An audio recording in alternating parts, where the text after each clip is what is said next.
Hi, welcome to the Money Morning Podcast. Today I'm talking to Callum Newman about iron ore stocks. These are companies like BHP and Rio, but there are also a heap of smaller companies out there. Now, if you've ever wondered what these companies are currently up to or where they could go in the future, it's a great listen or watch. Check it out right now. Oh, wonderful, wonderful. I've got a few questions for you today, Cal. It's all about iron ore and then a little bit about your trading service. So today I want to ask you, one of the things we're seeing out there, despite living a miserable life in lockdown, is that BHP and Rio are soaking up the gains on the ASX and potentially propping up the index. Now, I was wondering, what are your thoughts on iron ore at the moment? Where do you think it's going? And what do you think the outlook is for smaller iron ore companies at the moment? Yeah, well, let me say, I've been, as you know, delving into iron ore a lot in the last few months. And that came about because of a disconnect that I saw happening on the market, where a lot of if you go back to say March, around about that time, the expectation was iron ore had peaked and would start to trend down in the second half of the year. And so stocks like BHP, Rio, Fortescue sold down. And the strange thing was, though, iron ore itself didn't fall. And I really like that situation where you get a situation where the market prices something in, but there's a disconnect. And so I started to dig around and go, okay, well, what is the outlook for iron ore? And interestingly, what I found was inside the industry itself, they were very, very positive about the outlook for iron ore. And I said, oh, that's strange, because all these investment analysts are saying it's going to go down, but it's not going down. And everywhere I looked, steel was booming. So obviously it's a input into the steel process, right? So it was booming in China, it was booming in the US, and we had Europe coming back on. And in that situation, I thought, this is great. We can get some really good trades here. And lo and behold, it surprised everybody by going up over $200 a ton, which I can tell you there were very, very few people saying that before it happened. So it's a really interesting market right now. So in terms of BHP and Rio, they are just making an absolute fortune. So of course the market has to reprice them back up because they're just making so much money. Their margins at the moment are enormous. So in terms of what we've seen recently, they're looking quite strong in my view. Okay, well, that's a great take because it takes a lot of bravery to go out on a limb with iron ore sometimes. I've actually taken the position where whenever I think about iron ore, I then do the opposite of that. It's like George and Seinfeld. Well, So, that can work in trading because usually doing the opposite of what everybody thinks is a good idea. Yeah. yeah, it's like the opposite day episode, and yeah, so many times I've thought iron ore is going to go down, and I've just been flat wrong. So I think it's really interesting that you spotted a moment where everyone finally changed their mind on it, and then you took a contrarian position there. So I guess what my next question is what do you think the outlook for demand out of China is? What are you seeing in that market? And maybe if you want, talk a bit about how their sort of monetary system is evolving at the moment. Well, it's a tricky one. I mean, one of the reasons that sort of gave me the guts to go against the crowd with iron ore earlier was that there is a notion that iron ore is all about China, and in a sense, it kind of is. But I saw again that Europe and America were coming online, so you had basically three cylinders firing. Um, in terms of Chinese demand, it's still, I can only go off what I can pick up across the companies and what they call the price differentials. So iron ore has different grades. The steel makers in China are prepared to pay up more for those higher grades. It costs them more, but it's more productive for them, and it's better for the environment, which is a big thing in China at the moment. So those are still strong. So we can only go off what we're seeing right now. I generally don't like to look too far ahead because, as you know, things can change so quickly. So as of now, China still looks pretty strong. The rest of the world still looks pretty strong. So I'm comfortable with the demand of, and we've seen, like, we had a little bit of a wobble there in iron ore, went from 230 back down to 175. Now it's bounced up a little bit again. So it's still at $200 a ton. Now, the amazing thing for me is like, that is huge. Like that is just pure butter for so many companies. So they were making good money at 150. So 200, it's just like, just so much cream in there for them. So whether or not you mentioned the credit impulse that flared up recently. Now that I don't know the full methodology behind that impulse, what they call the credit. Is it just a bank lending signal? It's credit growth relative to GDP. Credit growth. Okay. So that, as you say, if China is continuing to make money and using their banking system to fund infrastructure, that flows through to demand. So if it comes back, then yes, we might see a bit of a pullback in iron ore and commodities. So this is the interesting thing for me, is that, are you a trader or an investor? Do you want to approach this market in the short term or the long term? Because yes, if China pulls in the thing, then iron ore probably will go down for a little while. But if you look out 4 to 5 years, then who knows what they're going to do with the credit. You know, if the things slow down too much, they'll just crank it back up again. So at the moment, I tend not to look so much at the demand side. I'm looking at the supply side. The reason being that for the last 10 years or so, there hasn't been a lot of investment in new mines. BHP and Rio have paid out most of their earnings as dividends and buybacks, because the industry itself has had this notion that once China got to 1 billion tons of steel a year, that it would kind of peak out. But they're not peaking out. They keep producing it. So it's a question of how far can this actually go? And there are some in the iron ore industry that say, well, China's industrialization is not over yet.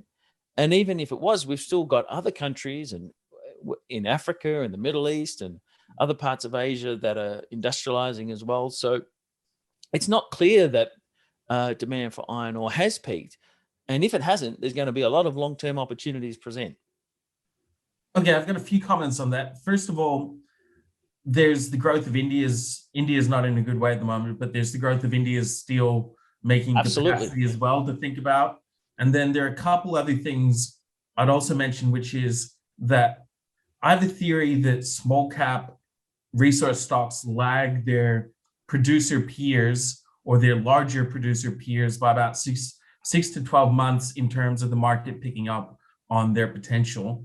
So I guess we'll get to the trading service in just a second, Cal, but what you're specifically targeting for Catalyst Trader which is your trading service, you're looking at sort of short-term earning beats on that cream, you call it, that these iron ore producers are looking for. Even if iron ore stays above, say, 170 or so, that's still an immense margin available.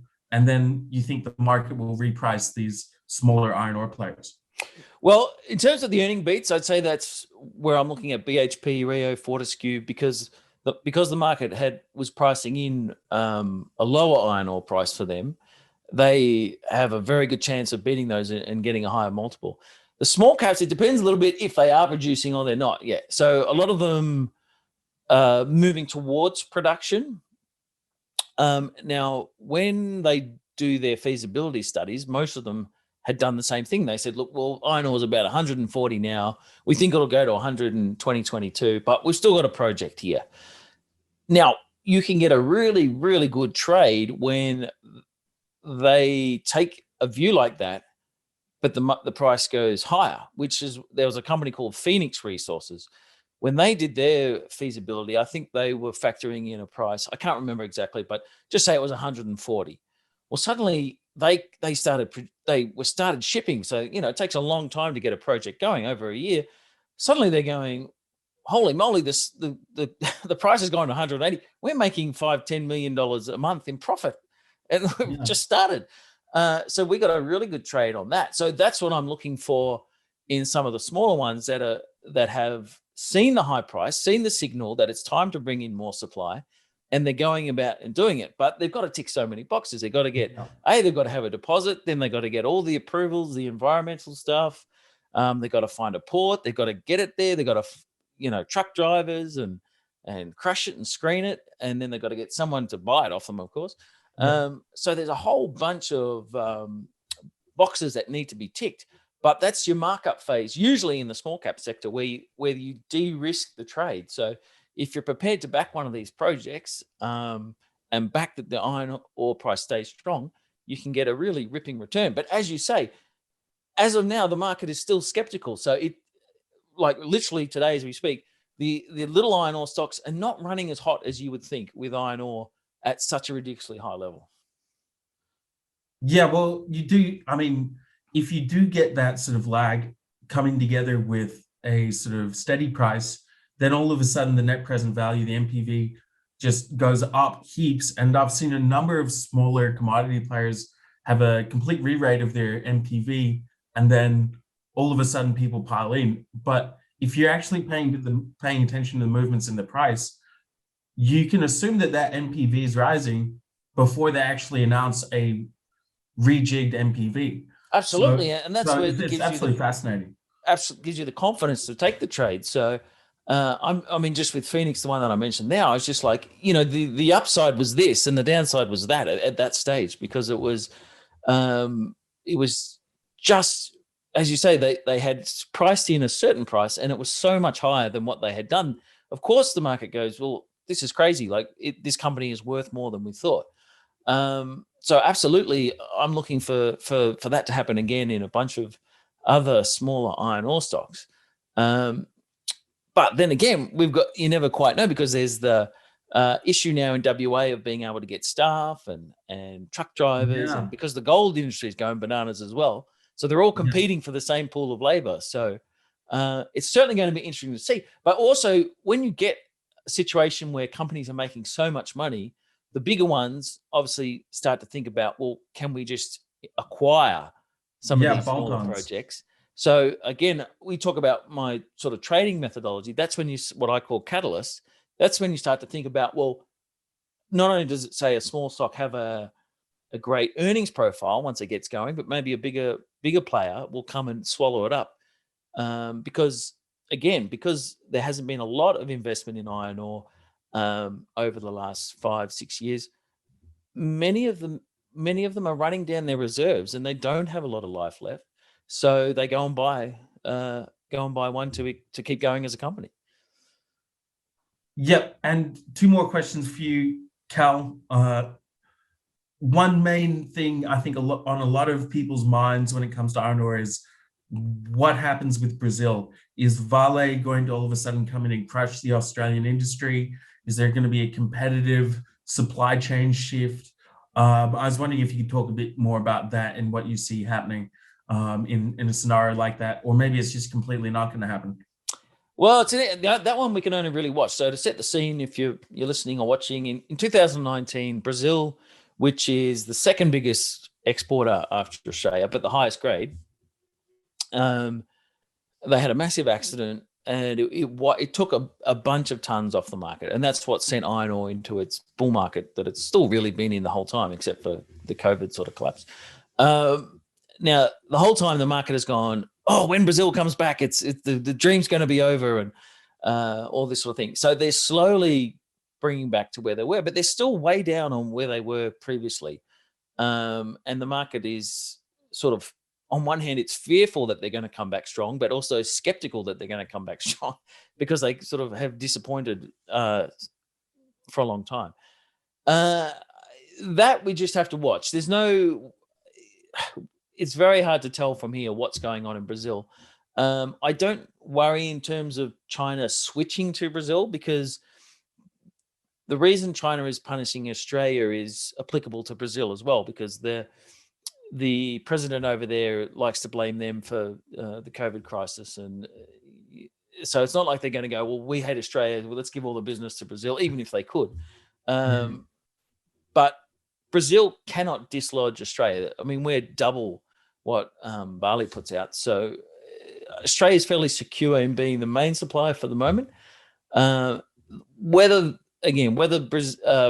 that uptick in their production brings the price down, we just have to wait and see.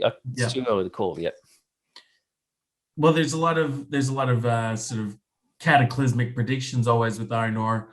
So I think it'll be very interesting to see how it plays out. You're very convincing there, Cal. I think I might just say this is all overblown, and too many times they've called the death knell on iron ore, and I've just been, you know, going along with the crowd there, and I've been wrong again and again. So the final question for you is, how does your trading system work? I know it's simple. You put an immense amount of effort into this stuff.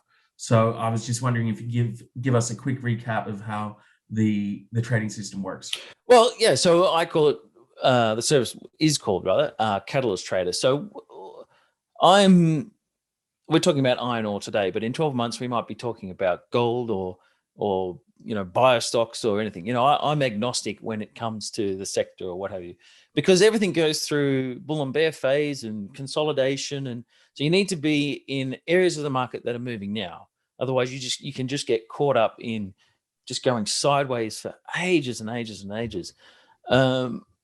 So what I look for situations where if I have a stock and I look at it, I go, well, what is going to make this go up? Why is someone going to pay me more for it?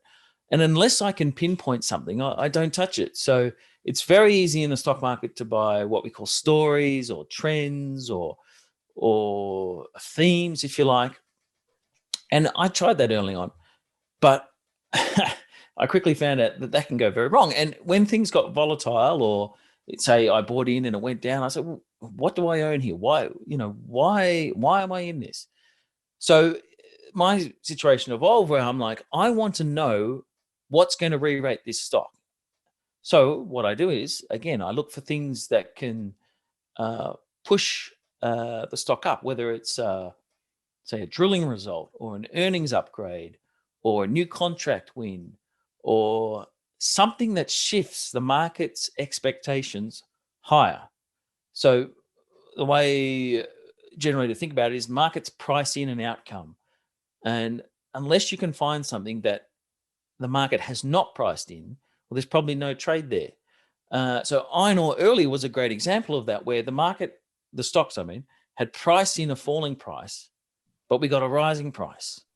That's just butter for a trader, because you get the uplift where the market goes, we price this in, that was wrong, we have to price in this outcome. So that's what I'm looking for. So you get that one, which is one type of catalyst, or a very specific one where you say you buy a gold miner and they're drilling, and then they go and hit a massive thing of gold, and then it spikes up for that reason. So I look for short-term catalysts that I can identify in a reasonable time frame. And like any trader or any system, it doesn't always work, and then you've got to step aside and go, no, this hasn't worked, or it didn't turn out the way we thought. But I have found that's the best way to manage the market, because so many people they'll put money into a stock, and then so often it's like, why would you think that was going to go up, or what did you expect? And I think a lot of people don't always know the answer to that. So I find great comfort in going into a stock and working out where it is exactly and why it might go up again or keep going up or what have you. Well, I think that's great advice. I think a lot of traders get a bit love blind with their picks and their stocks, and you also build a sound risk management strategy into your trades. So thank you very much for that recap. I might leave it there. Again, thank you so much for spending some time with me, Cal. And well, hopefully see you in the office in a few weeks if they'll let us. So thanks again. Absolutely. Pleasure to be with you. Well, that was a great chat with Callum Newman about iron ore stocks. I thought his comments about China and Brazil were particularly interesting. Now, if you want to check out Callum Newman's Catalyst Trader service, you can find a link to that in the video description below. Be sure to like, subscribe, and get in touch, and you'll hear from us soon.